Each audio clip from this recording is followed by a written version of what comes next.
ಪತ್ರಕರ್ತ ಕೊಲ್ಲುಕುಂಟೆ ತಿಪ್ಪೇಸ್ವಾಮಿ ಮಾತನಾಡಿ, ಬುದ್ಧ, ಬಸವ, ಅಂಬೇಡ್ಕರ್ ಅವರ ಆದರ್ಶಗಳನ್ನು ಅರ್ಥ ಮಾಡಿಕೊಳ್ಳುವ ಮೂಲಕ ಸಮಾಜದಲ್ಲಿ ಹೆಚ್ಚುತ್ತಿರುವ ದ್ವೇಷ, ಅಸೂಯೆಗಳನ್ನು ತೊಡೆದು ಹಾಕಬೇಕಾಗಿದೆ.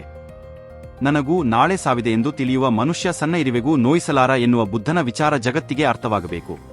ಅನುಭವ ಮಂಟಪದಲ್ಲಿ ನಾನೊಬ್ಬನೇ ಭಕ್ತ, ಉಳಿದವರೆಲ್ಲ ಶಿವಶರಣರು ಎಂದೇಳಿ ವಿಶ್ವಗುರು ಅನಿಸಿಕೊಂಡ ಬಸವಣ್ಣನ ನಡೆ ಸಮಾಜ ಕಲಿಯಬೇಕು. ಶಿಕ್ಷಣದ ಬೆಳಕಲ್ಲಿ ಶೋಷಣೆಯಿಂದ ಬಿಡುಗಡೆಯ ದಾರಿ ಹೇಳಿಕೊಟ್ಟ ಅಂಬೇಡ್ಕರ್ ಆದರ್ಶವಾಗಬೇಕು ಎಂದರು. ವರದಿ ಅರುಣ್ ಕುಮಾರ್ ಎಸ್. ದೊಡ್ಡ ಉಳ್ಳಾರ್ತಿ, ಜ್ಞಾನಜ್ಯೋತಿ ಕನ್ನಡ ನ್ಯೂಸ್, ಚಿತ್ರದುರ್ಗ. ಎಲ್ಲರೂ ಕೂಡ ವೇದಿಕೆಯಲ್ಲಿರ್ತಕ್ಕಂಥ ಪರಿಚಿತರು ಅಂತಂದು ಕೂಡ ನಾನು ಈ ಸಂದರ್ಭದಲ್ಲಿ ಹೇಳ್ತಾ, ಮಹನೀಯರೇ, ನಾವು ಸರ್ವಕಾಲಕ್ಕೂ ಕೂಡ ಬುದ್ಧ, ಬಸವ, ಅಂಬೇಡ್ಕರ್ ಅವರನ್ನ ಯಾಕಾಗಿ ನೆನಿಬೇಕು ಅಂತ ನಾವು ಪ್ರಶ್ನೆ ಹಾಕೊಂಡ್ರೆ, ಅವರ ಚಿಂತನೆಗಳು ಏನಾಗಿದ್ವು ಅಂತಂದೇಳಿ ಯೋಚನೆ ಮಾಡಿದಾಗ ಸದಾ ಅವರು ನಮ್ಮ ಮನುಕುಲಕ್ಕೆ ಆದರ್ಶವಾಗೇ ಉಳಿತಾರೆ. ಆ ರೀತಿಯಾದಂತಹ ಒಬ್ಬ ಸಾಮಾಜಿಕ ಚಿಂತನೆ ಉಳ್ಳವರ ಬದುಕಿನ ಆಲೋಚನೆಗಳು ಯಾವ ರೀತಿ ಇರ್ತವೆ ಅನ್ನೋದಕ್ಕೆ ಒಂದು ಮಾತನ್ನು ನಾನು ಹೇಳ್ತೀನಿ. ಆ ಮಾತು ಹೇಳಿದ ನಂತರ ಇದು ಎಲ್ಲರಿಗೂ ಗೊತ್ತಿರ್ತಕ್ಕಂಥದ್ದಲ್ಲ ಅಂತ ಅನ್ನಿಸ್ಬೋದು. ಆದರೆ ಒಬ್ಬ ಕವಿ ಹೇಳ್ತಾನೆ, ನಾನು ಸತ್ತಾಗ ಯಾರೂ ಕೂಡ ಅಳಬೇಡಿ ಅಂತ ಹೇಳ್ತಾನೆ. ಕವಿ ಏನು ಹೇಳ್ತಾನೆ, ನಾನು ಸತ್ತಾಗ ಯಾರೂ ಕೂಡ ಅಳಬೇಡಿ, ಯಾಕೆಂದರೆ ನಾನು ಕೂಡ ಬಹಳಷ್ಟು ಹತ್ತಿದ್ದೇನೆ, ಸತ್ತವರು ಯಾರೂ ಬದುಕಿ ಬಂದಿಲ್ಲ ಅಂತ ಹೇಳ್ತಾರೆ.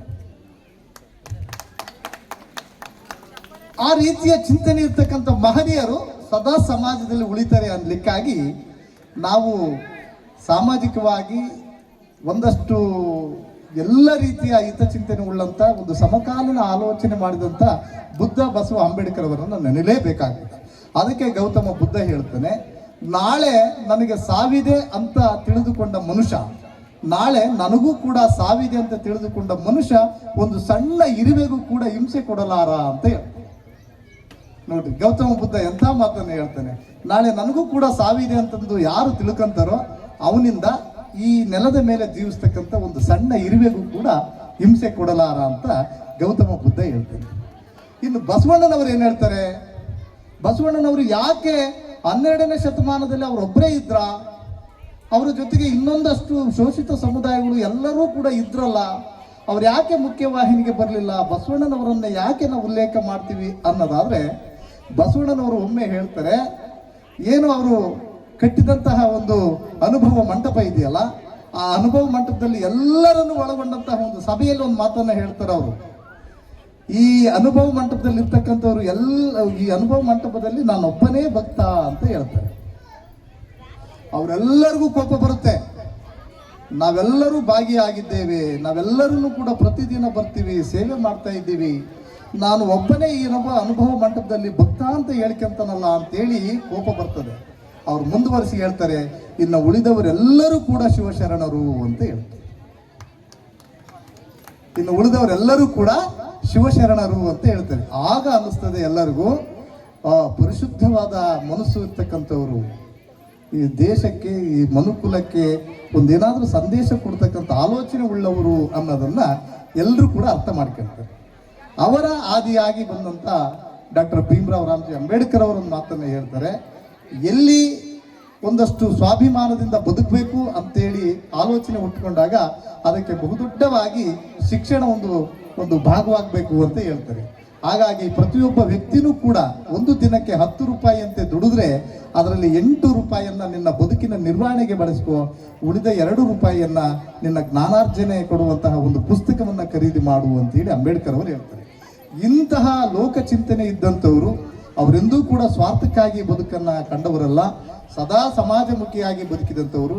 ಅಂತಹ ಮಹನೀಯರನ್ನ ನೆನೆತಕ್ಕಂಥ ಹೆಸರಲ್ಲಿ ಇವತ್ತು ಬಹಳಷ್ಟು ಬುದ್ಧನನ್ನ ಅವರ ಒಂದು ಸ್ವಾರ್ಥಕ್ಕಾಗಿ ಜಯಂತಿಗಳನ್ನು ಮಾಡ್ತಕ್ಕಂಥ ಬಣಗಳನ್ನು ನಾವು ನೋಡ್ತಾ ಇದ್ದೇವೆ. ಅಂಬೇಡ್ಕರ್ ಅವರನ್ನ ಒಂದು ಸೀಮಿತಗೊಳಿಸಿ ಮಾಡ್ತಕ್ಕಂಥ ಜಯಂತಿಗಳನ್ನು ಕೂಡ ನಾವು ನೋಡ್ತಾ ಇದ್ದೇವೆ. ಬಸವಣ್ಣನವರನ್ನ ಮಾತನಾಡುವುದೇ ಬೇರೆ, ಆಚರಣೆ ಮಾಡ್ತಕ್ಕಂಥದ್ದೇ ಬೇರೆ ಅನ್ನೋ ರೀತಿಯಲ್ಲಿ ಇವರು ನಮಗೇ ಸಂಬಂಧಪಟ್ಟವರನ್ನು ಆಚರಣೆ ಮಾಡೋದನ್ನು ಕೂಡ ನಾವು ನೋಡ್ತೇವೆ. ಆದರೆ ಅವೆಲ್ಲ ನೆಲೆಯನ್ನು ಮೀರಿ ಅವರನ್ನ ಒಂದು ಯಾವುದೇ ಜಾತಿ ವರ್ಗಕ್ಕೆ ಸೀಮಿತ ಮಾಡದೆ ಜನಮಧ್ಯದಲ್ಲಿ ಅವರ ವಿಚಾರ ಅನಾವರಣ ಮಾಡಬೇಕು ಅಂತ ಆಲೋಚನೆ ಮಾಡಿ ಇವತ್ತಿನ ಈ ಕಾರ್ಯಕ್ರಮ ಸಮಾಜಕ್ಕೆ ಮಾದರಿ ಎನಿಸುವ ರೀತಿಯಲ್ಲಿ ಆಯೋಜನೆ ಮಾಡಿರುವಂಥದ್ದು ಕೂಡ ಇದು ಒಂದು ಸಮುದಾಯ, ಒಂದು ಜನಾಂಗಕ್ಕೆ ಒಂದು ಸಂದೇಶ ಅಂತ ಭಾವಿಸ್ತೇನೆ.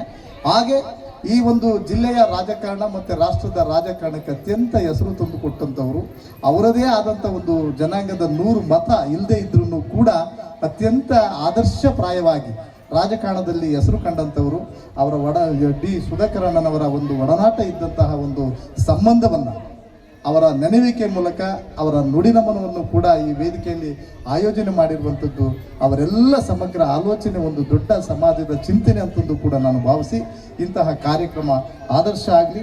ನಾನು ಹೇಳಿದೆ, ಇಲ್ಲಿ ವಿದ್ಯಾರ್ಥಿಗಳಿಗೆ ಅವರ ಮನೆ ಮುಂದೆ, ಅವರ ಪೋಷಕರ ಮುಂದೆನೇ ಸನ್ಮಾನ ಮಾಡ್ತಕ್ಕಂಥ ಕೆಲಸನೂ ಕೂಡ ಆಗಿದೆಯಲ್ಲ, ಇದು ಅತ್ಯಂತ ಸಂತೋಷದ ವಿಷಯ. ಪ್ರತಿಭಾವಂತರನ್ನ ಗುರುತಿಸುವಂಥದ್ದು ಇದೆಯಲ್ಲ, ನಿಮ್ಮ ಮಕ್ಕಳನ್ನ ಬೆಂಗಳೂರಿಗೆ ಕರ್ಕೊಂಡೋಗಿ ಸನ್ಮಾನ ಮಾಡಿರುವಂಥದ್ದು ನಿಮಗಷ್ಟೇ ಗೊತ್ತಿರ್ತದೆ, ನಿಮ್ಮ ಕುಟುಂಬಕ್ಕಷ್ಟೇ ಗೊತ್ತಿರ್ತದೆ. ಆದರೆ